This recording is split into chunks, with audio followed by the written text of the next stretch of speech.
Chapter 18. England under Edward III. Roger Mortimer, the Queen's lover, who escaped to France in the last chapter, was far from profiting by the examples he had had of the fate of favourites. Having, through the Queen's influence, come into possession of the estates of the two dispensers, he became extremely proud and ambitious, and sought to be the real ruler of England. The young king, who was crowned at 14 years of age with all the usual solemnities, resolved not to bear this, and soon pursued Mortimer to his ruin. The people themselves were not fond of Mortimer. First, because he was a royal favourite. Secondly, because he was supposed to have helped to make a peace with Scotland, which now took place, and in virtue of which the young king's sister Joan, only 7 years old, was promised in marriage to David, the son and heir of Robert Bruce, who was only 5 years old. The nobles hated Mortimer because of his pride, riches, and power. They went so far as to take up arms against him, but were obliged to submit. The Earl of Kent, one of those who did so, but who afterwards went over to Mortimer and the Queen, was made an example of in the following cruel manner.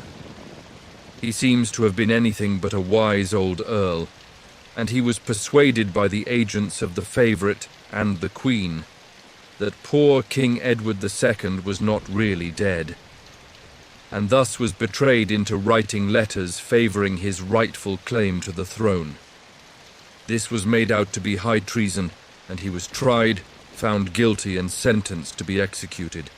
They took the poor old lord outside the town of Winchester, and there kept him waiting some 3 or 4 hours until they could find somebody to cut off his head.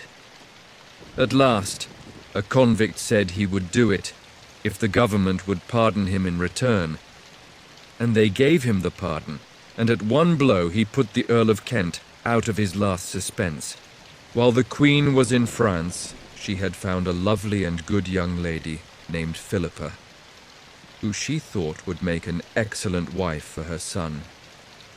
The young king married this lady soon after he came to the throne, and her first child, Edward, Prince of Wales, afterwards became celebrated, as we shall presently see, under the famous title of Edward the Black Prince. The young king, thinking the time ripe for the downfall of Mortimer, took counsel with Lord Montacute how he should proceed.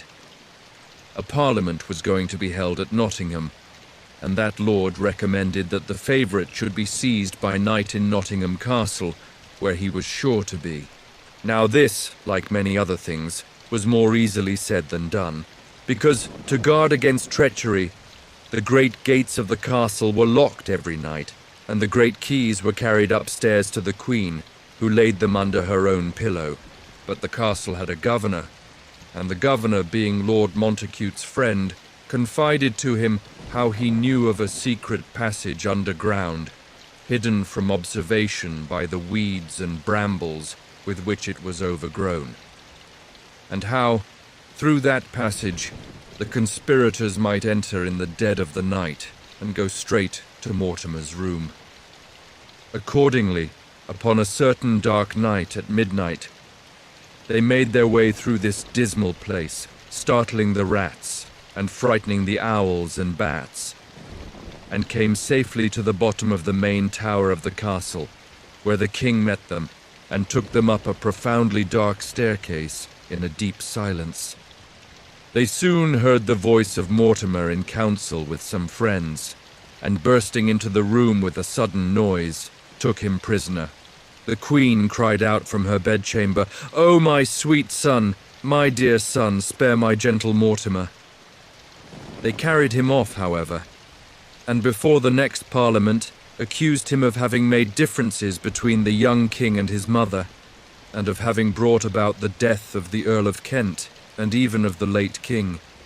For, as you know by this time, when they wanted to get rid of a man in those old days, they were not very particular of what they accused him. Mortimer was found guilty of all this, and was sentenced to be hanged at Tyburn. The king shut his mother up in genteel confinement, where she passed the rest of her life, and now he became king in earnest. The first effort he made was to conquer Scotland.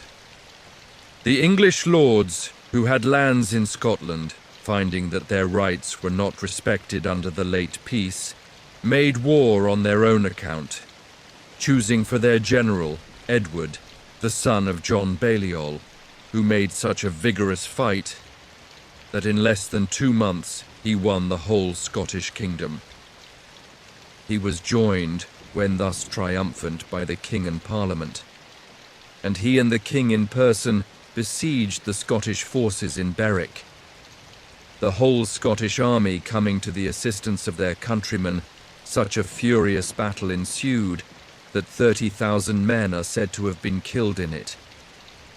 Balliol was then crowned King of Scotland, doing homage to the King of England.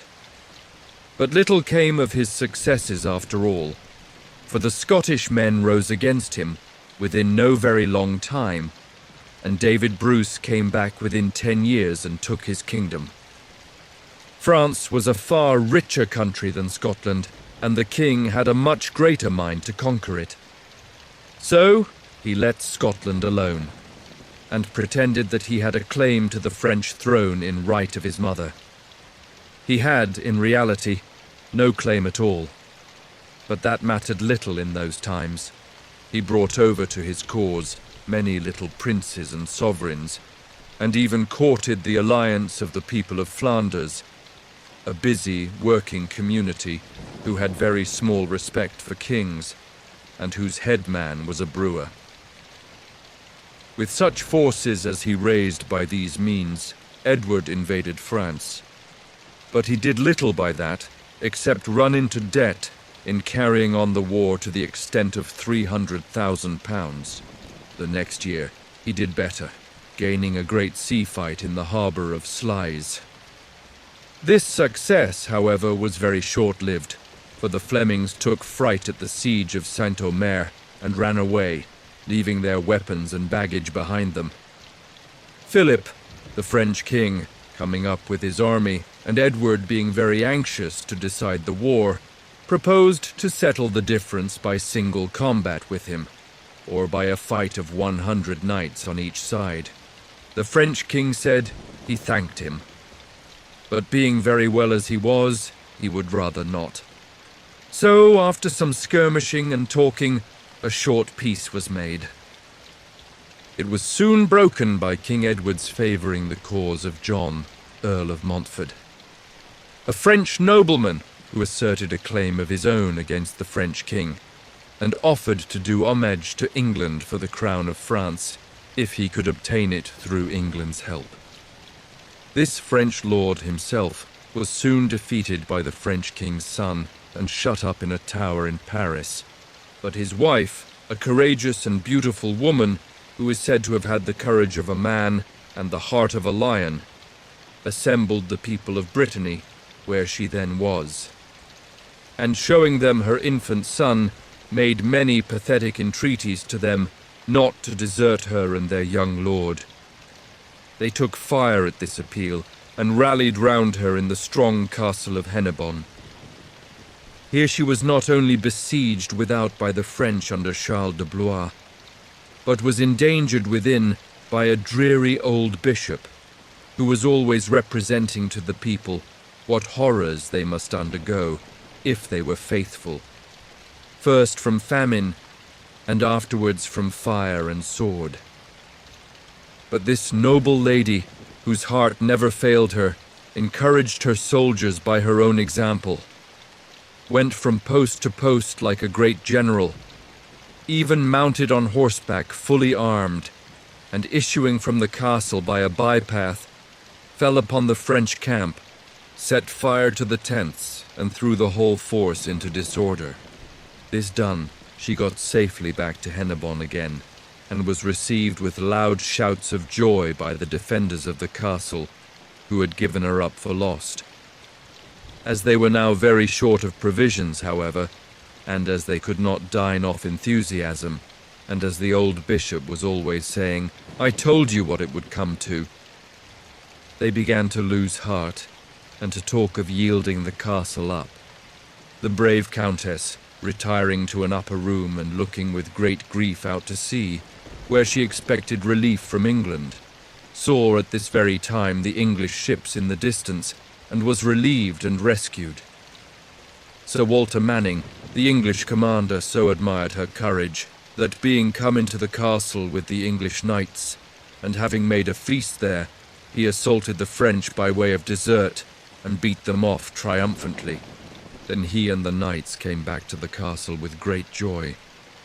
And the countess, who had watched them from a high tower, thanked them with all her heart, and kissed them every one. This noble lady distinguished herself afterwards in a sea fight with the French off Guernsey, when she was on her way to England to ask for more troops. Her great spirit roused another lady, the wife of another French lord, whom the French king very barbarously murdered, to distinguish herself scarcely less.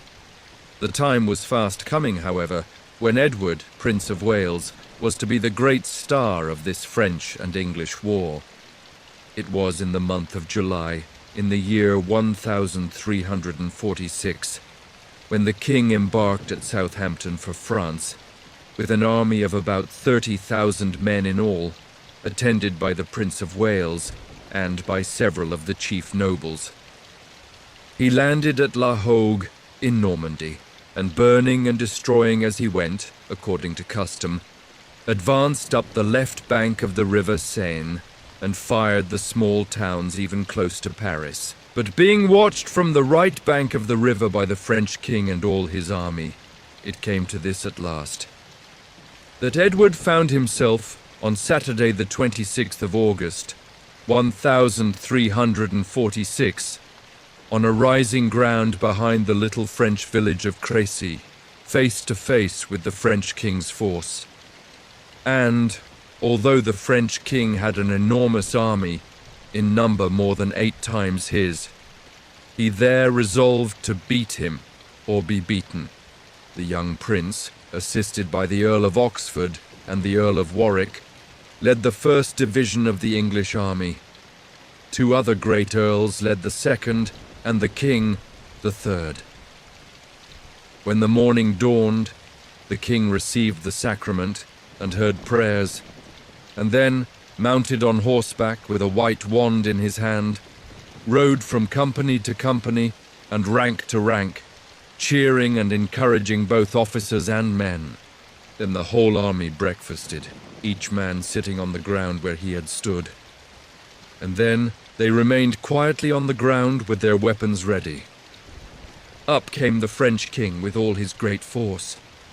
It was dark and angry weather. There was an eclipse of the sun. There was a thunderstorm, accompanied with tremendous rain. The frightened birds flew screaming above the soldiers' heads. A certain captain in the French army advised the French king, who was by no means cheerful, not to begin the battle until the morrow. The king, taking this advice, gave the word to halt, but those behind not understanding it, or desiring to be foremost with the rest, came pressing on.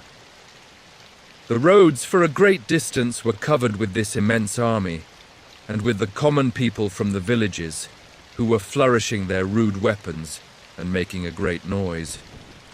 Owing to these circumstances, the French army advanced in the greatest confusion, every French lord doing what he liked with his own men, and putting out the men of every other French lord. Now, their king relied strongly upon a great body of crossbowmen from Genoa, and these he ordered to the front to begin the battle, on finding that he could not stop it. They shouted once, they shouted twice, they shouted 3 times to alarm the English archers. But the English would have heard them shout 3,000 times, and would have never moved. At last, the crossbowmen went forward a little, and began to discharge their bolts. Upon which the English let fly such a hail of arrows that the Genoese speedily made off, for their crossbows, besides being heavy to carry, required to be wound up with a handle, and consequently took time to reload. The English, on the other hand, could discharge their arrows almost as fast as the arrows could fly. When the French king saw the Genoese turning, he cried out to his men to kill those scoundrels who were doing harm instead of service. This increased the confusion. Meanwhile, the English archers, continuing to shoot as fast as ever, shot down great numbers of the French soldiers and knights, whom certain sly Cornishmen and Welshmen from the English army creeping along the ground dispatched with great knives. The prince and his division were at this time so hard pressed that the Earl of Warwick sent a message to the king, who was overlooking the battle from a windmill, beseeching him to send more aid. "Is my son killed?" said the king. "No, sire, please God," returned the messenger. "Is he wounded?" said the king. "No, sire." "Is he thrown to the ground?" said the king. "No, sire, not so, but he is very hard pressed." "Then," said the king, "go back to those who sent you and tell them I shall send no aid, because I set my heart upon my son, proving himself this day a brave knight, and because I am resolved, please God, that the honor of a great victory shall be his." These bold words, being reported to the prince and his division, so raised their spirits that they fought better than ever. The King of France charged gallantly with his men many times, but it was of no use.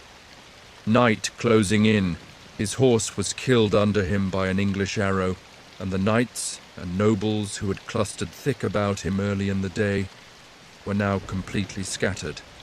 At last, some of his few remaining followers led him off the field by force, since he would not retire of himself, and they journeyed away to Amiens. The victorious English, lighting their watchfires, made merry on the field, and the king, riding to meet his gallant son, took him in his arms, kissed him, and told him that he had acted nobly, and proved himself worthy of the day and of the crown. While it was yet night, King Edward was hardly aware of the great victory he had gained. But next day it was discovered that 11 princes, 1,200 knights, and 30,000 common men lay dead upon the French side.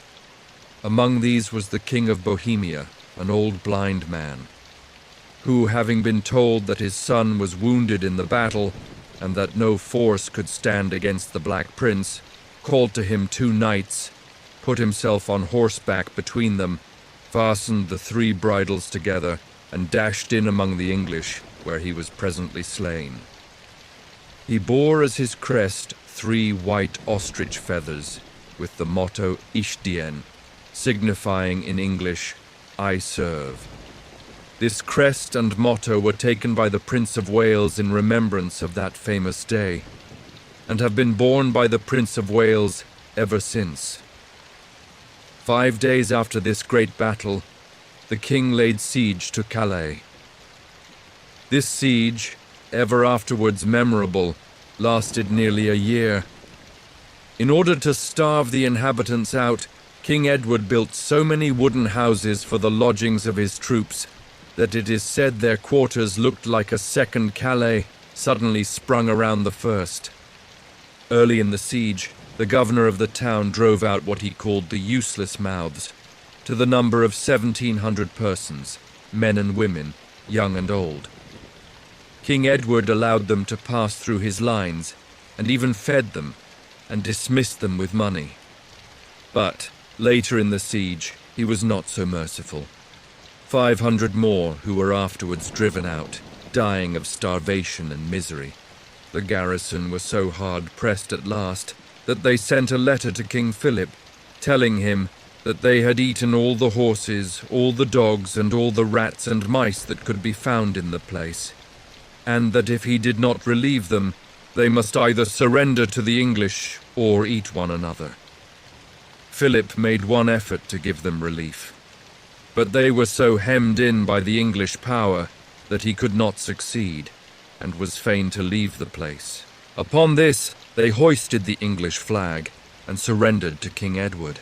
"Tell your general," said he to the humble messengers who came out of the town, "that I require to have sent here 6 of the most distinguished citizens, bare-legged and in their shirts, with ropes about their necks, and let those 6 men bring with them the keys of the castle and the town." When the governor of Calais related this to the people in the marketplace, there was great weeping and distress, in the midst of which one worthy citizen named Eustace de Saint-Pierre rose up and said that if the 6 men required were not sacrificed, the whole population would be. Therefore, he offered himself as the first. Encouraged by this bright example, 5 other worthy citizens rose up one after another and offered themselves to save the rest. The governor, who was too badly wounded to be able to walk, mounted a poor old horse that had not been eaten, and conducted these good men to the gate, while all the people cried and mourned. Edward received them wrathfully, and ordered the heads of the whole 6 to be struck off. However, the good queen fell upon her knees and besought the king to give them up to her. The king replied, "I wish you had been somewhere else, but I cannot refuse you." So she had them properly dressed, made a feast for them, and sent them back with a handsome present, to the great rejoicing of the whole camp. I hope the people of Calais loved the daughter to whom she gave birth soon afterwards, for her gentle mother's sake. Now came that terrible disease, the plague, into Europe, hurrying from the heart of China, and killed the wretched people, especially the poor, in such enormous numbers that 1/2 of the inhabitants of England are related to have died of it. It killed the cattle in great numbers too, and so few working men remained alive that there were not enough left to till the ground. After 8 years of differing and quarrelling, the Prince of Wales again invaded France with an army of 60,000 men. He went through the south of the country, burning and plundering wheresoever he went, while his father, who had still the Scottish war upon his hands, did the like in Scotland, but was harassed and worried in his retreat from that country by the Scottish men, who repaid his cruelties with interest. The French king, Philip, was now dead, and was succeeded by his son John. The Black Prince, called by that name from the colour of the armour he wore to set off his fair complexion, continuing to burn and destroy in France, roused John into determined opposition, and so cruel had the Black Prince been in his campaign, and so severely had the French peasants suffered, that he could not find one who, for love or money or the fear of death, would tell him what the French king was doing or where he was. Thus it happened that he came upon the French king's forces all of a sudden near the town of Poitiers, and found that the whole neighbouring country was occupied by a vast French army. "God help us," said the Black Prince. "We must make the best of it." So, on a Sunday morning, the 18th of September, the prince, whose army was now reduced to 10,000 men in all, prepared to give battle to the French king, who had 60,000 horse alone. While he was so engaged, there came riding from the French camp a cardinal who had persuaded John to let him offer terms and try to save the shedding of Christian blood. "Save my honor," said the prince to this good priest, "and save the honor of my army, and I will make any reasonable terms." He offered to give up all the towns, castles, and prisoners he had taken, and to swear to make no war in France for 7 years. But as John would hear of nothing but his surrender with 100 of his chief knights, the treaty was broken off, and the prince said quietly, "God defend the right, we shall fight tomorrow." Therefore, on the Monday morning at break of day, the 2 armies prepared for battle. The English were posted in a strong place, which could only be approached by one narrow lane, skirted by hedges on both sides. The French attacked them by this lane, but were so galled and slain by English arrows from behind the hedges that they were forced to retreat. Then went 600 English bowmen round about, and coming upon the rear of the French army, rained arrows on them thick and fast. The French knights, thrown into confusion, quitted their banners and dispersed in all directions. Said Sir John Chandos to the prince, "Ride forward, noble prince, and the day is yours. The King of France is so valiant a gentleman that I know he will never fly, and may be taken prisoner." Said the prince to this, "Advance, English banners, in the name of God and St. George." And on they pressed until they came up with the French king, fighting fiercely with his battle-axe, and when all his nobles had forsaken him, attended faithfully to the last by his youngest son Philip, only 16 years of age. Father and son fought well, and the king had already 2 wounds in his face, and had been beaten down, when he at last delivered himself to a banished French knight, and gave him his right-hand glove in token that he had done so. The Black Prince was generous as well as brave, and he invited his royal prisoner to supper in his tent, and waited upon him at table, and when they afterwards rode into London in a gorgeous procession, mounted the French king on a fine cream-coloured horse, and rode at his side on a little pony. This was all very kind, but I think it was, perhaps, a little theatrical too, and has been made more meritorious than it deserved to be, especially as I am inclined to think that the greatest kindness to the King of France would have been not to have shown him to the people at all. However, it must be said, for these acts of politeness, that in course of time they did much to soften the horrors of war and the passions of conquerors. It was a long, long time before the common soldiers began to have the benefit of such courtly deeds. But they did at last. And thus it is possible that a poor soldier who asked for quarter at the Battle of Waterloo, or any other such great fight, may have owed his life indirectly to Edward the Black Prince. At this time there stood in the Strand in London a palace called the Savoy, which was given up to the captive King of France and his son for their residence. As the King of Scotland had now been King Edward's captive for 11 years too, his success was, at this time, tolerably complete. The Scottish business was settled by the prisoner being released under the title of Sir David, King of Scotland, and by his engaging to pay a large ransom. The state of France encouraged England to propose harder terms to that country, where the people rose against the unspeakable cruelty and barbarity of its nobles, where the nobles rose in turn against the people, where the most frightful outrages were committed on all sides, and where the insurrection of the peasants, called the insurrection of the Jacquerie, from Jacques, a common Christian name among the country people of France, awakened terrors and hatreds that have scarcely yet passed away. A treaty called the Great Peace was at last signed, under which King Edward agreed to give up the greater part of his conquests, and King John to pay within 6 years a ransom of 3 million crowns of gold. He was so beset by his own nobles and courtiers for having yielded to these conditions, though they could help him to know better, that he came back of his own will to his old palace prison of the Savoy, and there died. There was a sovereign of Castile at that time, called Pedro the Cruel, who deserved the name remarkably well, having committed, among other cruelties, a variety of murders.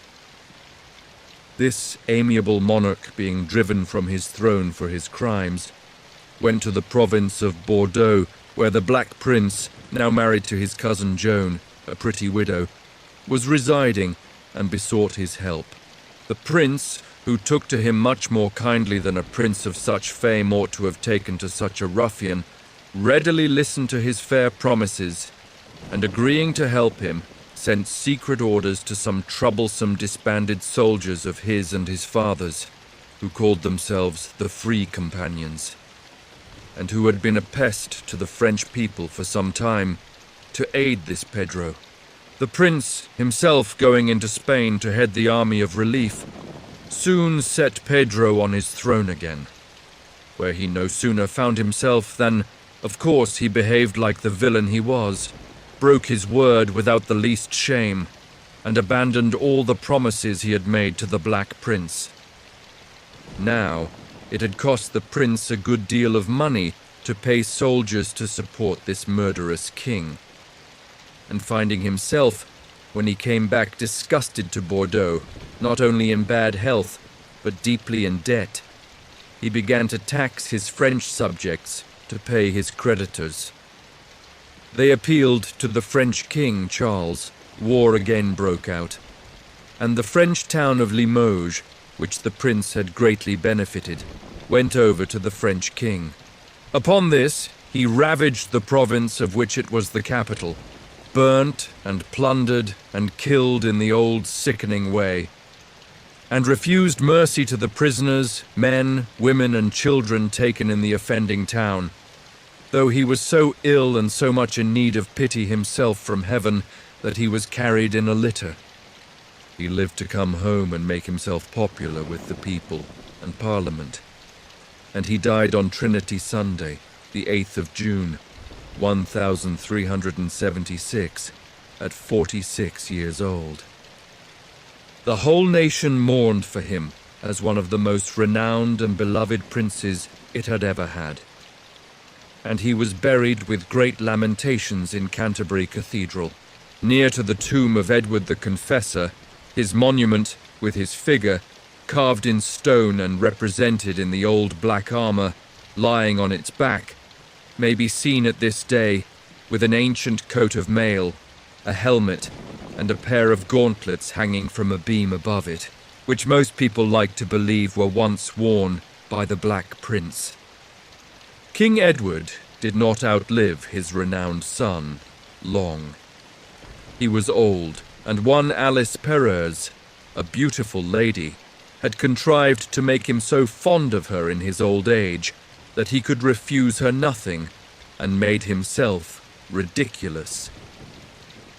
She little deserved his love, or, what I dare say she valued a great deal more, the jewels of the late Queen, which he gave her among other rich presents. She took the very ring from his finger on the morning of the day when he died, and left him to be pillaged by his faithless servants. Only one good priest was true to him, and attended him to the last. Besides being famous for the great victories I have related, the reign of King Edward III was rendered memorable in better ways, by the growth of architecture and the erection of Windsor Castle. In better ways still, by the rising up of Wycliffe, originally a poor parish priest, who devoted himself to exposing, with wonderful power and success, the ambition and corruption of the Pope, and of the whole church of which he was the head. Some of those Flemings were induced to come to England in this reign too, and to settle in Norfolk, where they made better woolen cloths than the English had ever had before. The Order of the Garter, a very fine thing in its way, but hardly so important as good clothes for the nation, also dates from this period. The king is said to have picked up a lady's garter at a ball, and to have said, "Honi soit qui mal y pense." In English, "Evil be to him who evil thinks of it." The courtiers were usually glad to imitate what the king said or did, and hence from a slight incident, the Order of the Garter was instituted and became a great dignity. So the story goes. That's it, folks. If you enjoyed this journey into the world of English, please subscribe to English Tale Box for more captivating narratives and language insights. We'd love to hear your thoughts in the comments below. And don't forget to share this video with anyone who loves a good story or is learning English. Thank you for watching.